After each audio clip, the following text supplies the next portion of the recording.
Jules. Jules in Vernon. The cat and the bird.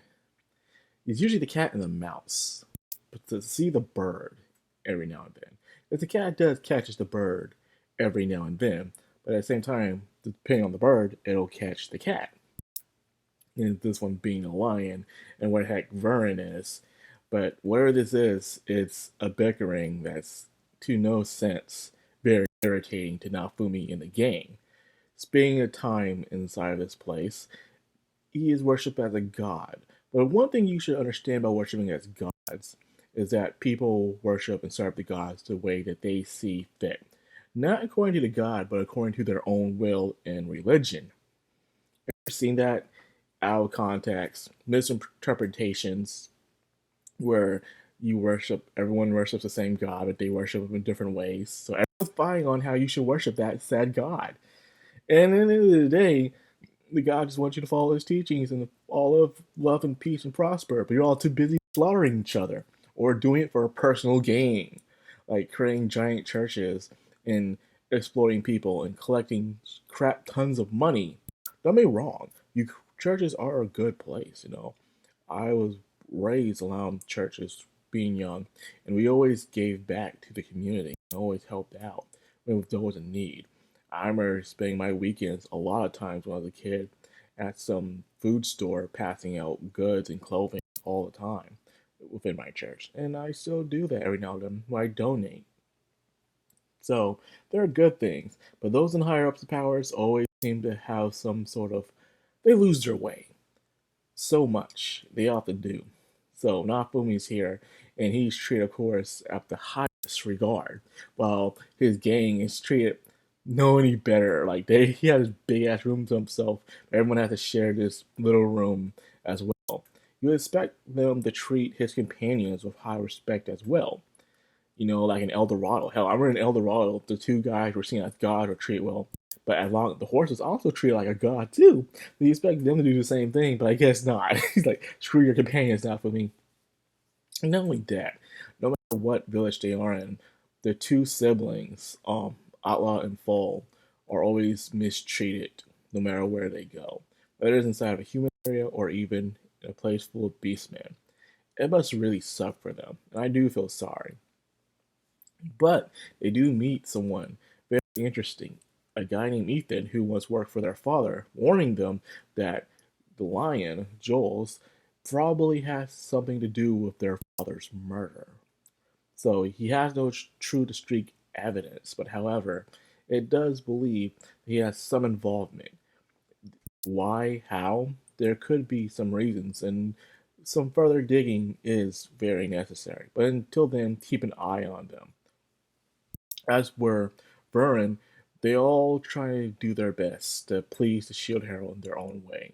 Vern wants to do it to gain his political standing, so he can unite his armies, so he can have a higher position and power. While Jules, on the other hand, wants to break that tradition. He believes that other beastmen besides the inner circle should also have a chance to be in charge. There are probably tons of people with great ideas, but thanks to the power of nobility, a lot of ideas are shut down. You can have a great idea and great position of leaderships, but no matter what, as long as your blood isn't the way it's supposed to be in these areas, you have no say so. And it really sucks. So imagine having an entire bloodline ruling over uh, an area, and you could say you'd have a couple of good bloodlines, like generation after generation, you have a great leader who guides you, but then out of nowhere, that next leader within that bloodline could be a total douche, you know, screw everything up, be a total a hole, and just don't even care about the people, and it could lead into revolt. And then his influence can go down to the next generation as time goes on and screw everything up. And so the generation's name of that bloodline falls as time goes on until they do it all over again. And then they learn their lesson and say, okay, we just point people who seem to have good ideas and have them be leader for a while. But then that leader himself will try to stay within that position of power and never let it go. And the cycle will continue. You just can't escape. This power corrupts almost all. when it's given to a select few of people. And it seems no matter how many people you give it to share among each other, it still breaks in. Because that's why you have to keep changing up every now and then, or else it's gonna have a little stalemate. Hunch, hunch, wink, wink. Yep. But anyways, the two of them are just fighting using the shield hero as his puppet, as his tool. As if they themselves don't really care about Nafumi, they just care about his title and what they can use to gain personal, and I do mean personal power. So they're like, who cares? So if Nafumi didn't even have to name the shield hero, they wouldn't care. But Nafumi just wanted to get out of here so he can help out Raptilia's situation and go back fighting the Phoenix. They know the Phoenix is around the corner. Like, dude, but yet, don't get me wrong, they are main strategy to fight against this thing in the waves, so it's not like they're completely wasting time. But Nafumi's situation right now, with Reptilia's situation, is needing him to get the heck out of there. But they ain't just listening, though. But of course, that's why Jules wants Nafumi to get out, because without Nafumi being there, he believes that Vern's position can crumble, and people will start listening to others as well. And the new positions will be open for other species to also take in command. Yeah, it's a good strategy. So one is being very direct, while one is very, very indirect. One is acting like a politician, and one is acting like a businessman. I wonder which one are you going to trust, the businessman or the politician, the lion or the bird.